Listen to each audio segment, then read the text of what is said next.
First of all, welcome to IFMC. Let me give you my introduction first. I am Puneet Grover, about 10 years of experience working with LKP Securities, where basically I was managing portfolio of clients, making strategies in future and options. I worked with international hedge fund also, Highbridge International, wherein we used to handle paper trades. India में paper trades नहीं होते, but अगर हम बात करें Singapore, Hong Kong, जो financial hubs हैं, वहाँ पे पेपर ट्रेड्स होते हैं, प्राइवेट एग्रीमेंट्स होते हैं between two parties, and we use to handle that for hybrid. आज जो टॉपिक हम कवर करने वाले हैं that is about fundamental analysis. तो सबसे पहले जानते हैं कि फंडामेंटल एनालिसिस है क्या, क्यों फंडामेंटल ज़रूरी है। फंडामेंटल एनालिसिस क्या है? बेसिकली जिसके अंदर हम कंपनीज़ को रीड करते हैं, and this is totally different from technical analysis. Technical में हम क्या करते हैं, हम प्राइस की मूवमेंट्स को प्रेडिक्ट करना चाहते हैं, बट टेक्निकल्स में हमारे को ये नहीं पता कि कंपनी करती क्या है, हमें ये नहीं पता कि कंपनी की एक्चुअली वैल्यू क्या है, कंपनी क्या काम कर रही है, उसके प्रॉफिट मार्जिन क्या है। तो fundamental is a different study from technical.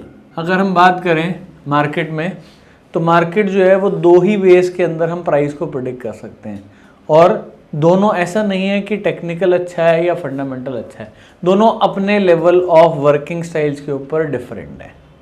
जिसके पास टाइम नहीं है वो नॉर्मली टेक्निकल एनालिसिस को नहीं यूज़ करता, क्योंकि टेक्निकल क्या है, एक शॉर्ट टर्म का प्रोसेस है। जो इन्वेस्टमेंट करना चाहता है, वेल्थ बनाना चाहता है। फंडामेंटल एक अप्रोच है जो क्या है, बेसिकली लॉन्ग टर्म की अप्रोच है। तो फंडामेंटल्स क्या है, बेसिकली वेल्थ क्रिएशन के लिए यूज़ करा जाता है।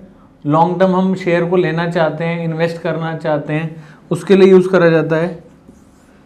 To have a fundamental analysis आपको क्या करना पड़ेगा, you should have a faith in company, कि जिस कंपनी पे हमने एनालिसिस करा है वो अच्छी है। You should have a patience, क्योंकि फंडामेंटल जो है शॉर्ट टर्म का प्रोसेस नहीं है। अगर एक दिन गिर भी गई है कंपनी, तो ऐसा नहीं है कि कंपनी ख़त्म होने वाली है या बंद होने वाली है। कंपनी जो है एक ऐसी that is called as a going concern. Company क्या है, गोइंग कंसर्न है, जो बेसिकली चलती रहेगी, जो बंद नहीं होएगी। बंदे आएंगे, बंदे चले जाएंगे, हो सकता है कोई एमडी आए, वो चला जाए, तो उसकी जगह दूसरा कोई एमडी आ जाएगा। कंपनी बंद नहीं होने वाली अनटिल एंड अनलेस उस कंपनी में कोई खराबी है। तो अब फंडामेंटल्स के अंदर हम जो पेपर दे सकते हैं वो है NCFM का ऑब्जेक्टिव टाइप पेपर रहेगा। टोटल 60 क्वेश्चंस रहेंगे,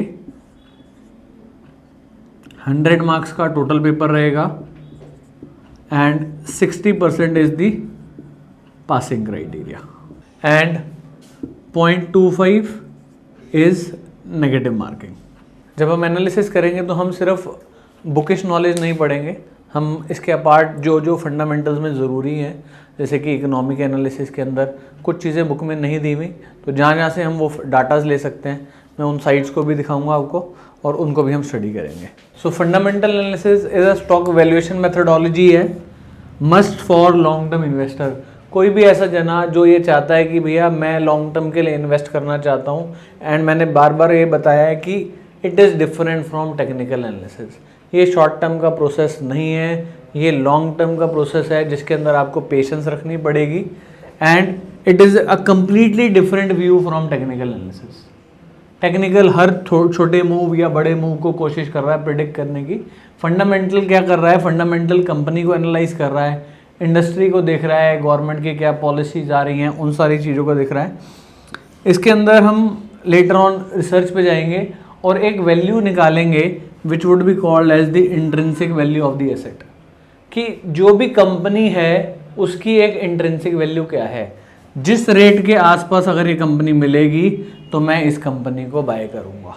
if intrinsic value is equivalent to current market price, तो क्या होना चाहिए, if intrinsic value is less than current market price, if intrinsic value is more than current market price.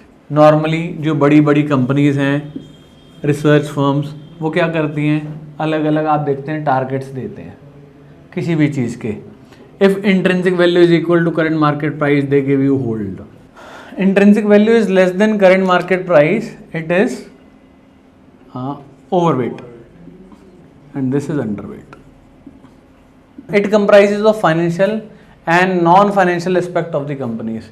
इसके अंदर हम company के फाइनेंशियल्स, मैनेजमेंट, क्या कंपनी कर रही है, क्या फ्यूचर प्लान्स हैं, कौन डायरेक्टर है, कौन प्रमोटर है कंपनी का, उनके बारे में भी स्टडी करेंगे. इसके अलावा we would be also be studying about various economic environment. Economy के अंदर क्या चल रहा है, कैसे इकोनॉमी जो है के अंदर जो वेरियस फैक्टर्स हैं, वेरियस न्यूज़ हैं, वो कैसे कंपनी को इफेक्ट कर सकते हैं. It also consist of the political as well as the social environment of the countries. अगर हम आज देख रहे हैं एक न्यूज़ आ रही है, क्या, ban on single use plastics, which is a news and it is on a political environment of the country. इससे भी डायरेक्टली इम्पैक्ट पड़ेगा ऑन वेरियस कंपनीज. इसके अलावा लॉ एंड ऑर्डर. कई बार क्या है, कंपनी के ऊपर कोई केस हो रखा है, केस से रिलेटेड कोई न्यूज़ आ रही है, उनको कैसे स्टडी कर सकते हैं. That would be again directly impacting the stock price. अगर ऐसी कोई न्यूज़ आएगी तो उससे भी स्टॉक प्राइस को इफेक्ट पड़ सकता है. और ऐसा भी हो सकता है कि कोई कंपनी उसका टोटली टर्न अराउंड हो जाए बिकॉज ऑफ द न्यूज़. कोई केस, कोई कंपनी के ऊपर बहुत बड़ा केस है 10,000 करोड़ का, और बाई चांस वो हार गई तो कंपनी भी ख़त्म हो सकती है. तो हमारे को ये भी पता होना चाहिए उस कंपनी के ऊपर क्या क्या न्यूज़ेस चल रही हैं. इसके अंदर we will also look at the core competency of the company and management.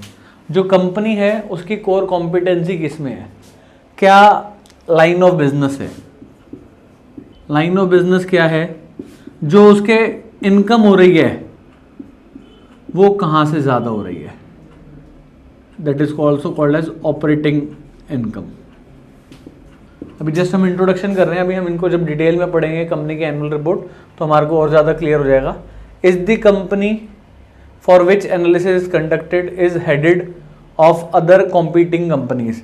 इसके अंदर हम ये भी स्टडी कर सकते हैं कि जो ये कंपनी है इसके और कॉम्पिटिटर्स कौन कौन से हैं, ये कंपनी बाकी कॉम्पिटिटर से कैसा अच्छा परफॉर्म कर रही है या बुरा परफॉर्म कर रही है, इसके प्रॉफिट मार्जिन बाकियों से कम है या ज़्यादा है, और बहुत सारी रेशियोज जिनको हम देख सकते हैं with the various companies. What is the brand value. बहुत सारे लोग जो हैं कंपनी में एक चीज़ देखना चाहते हैं, that is the brand. Company बनानी ज़्यादा ज़रूरी नहीं है, ब्रांड बनाना ज़्यादा ज़रूरी है. क्यों? क्योंकि जब दुकान पे आप लेने जाएंगे चीज़ तो ये समझ आना चाहिए कि उसको लोग कंपनी के नाम से ना जानते हो, उसको किसके नाम से जानते हो, ब्रांड के नाम से. डाबर का कोई ब्रांड, च्यवनप्राश,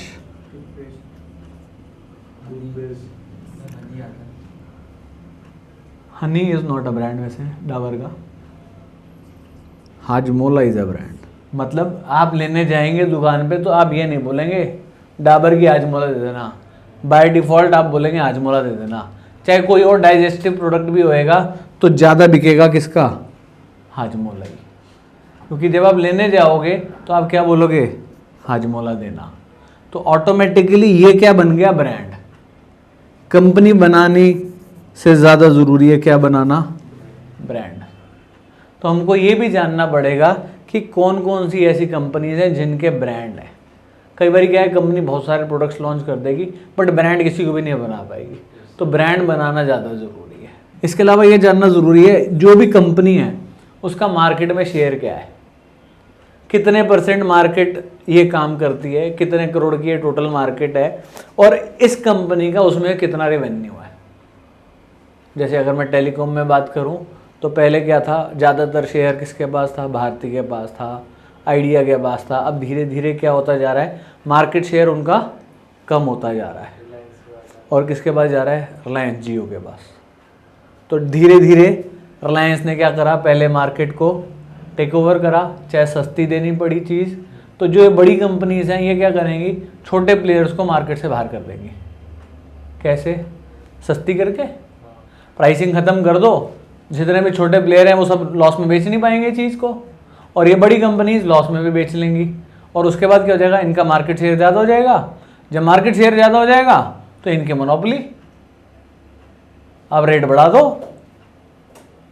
तो हमको ये समझना पड़ेगा कि जो ये कंपनीज हैं ये कैसा मार्केट शेयर चाहती हैं, और जब मार्केट शेयर ज़्यादा है तो अगर प्रॉफिट मार्जिन छोटा भी होएगा ना तो ये कंपनी अच्छी हो जाएगी। इनका डिस्ट्रीब्यूशन नेटवर्क क्या है, other material relevant non material aspects of the companies. कई बारी कंपनीज को उनकी जो मटेरियल जो वो यूज़ करते हैं उनसे भी एक बहुत बड़ा इम्पैक्ट पड़ सकता है। अब मटेरियल क्या हो सकता है, कोई भी रॉ मटेरियल। अब जैसे प्लास्टिक की न्यूज़ आ रही है तो प्लास्टिक, जो कंपनीज प्लास्टिक यूज़ कर रही थी उन सबको क्या करना पड़ेगा, अपने प्रोडक्ट्स को चेंज करना पड़ेगा, ऐसा प्लास्टिक यूज़ करना पड़ेगा जो क्या हो सके, रिसाइकल हो सके। या कई कंपनीज ने क्या करा है, अपने प्लास्टिक्स को बचाने के लिए उनको एक रिसाइकलिंग प्लांट भी लगाना पड़ेगा। तो कंपनीज के financials as well as non financial aspects हमें सारे समझने पड़ेंगे।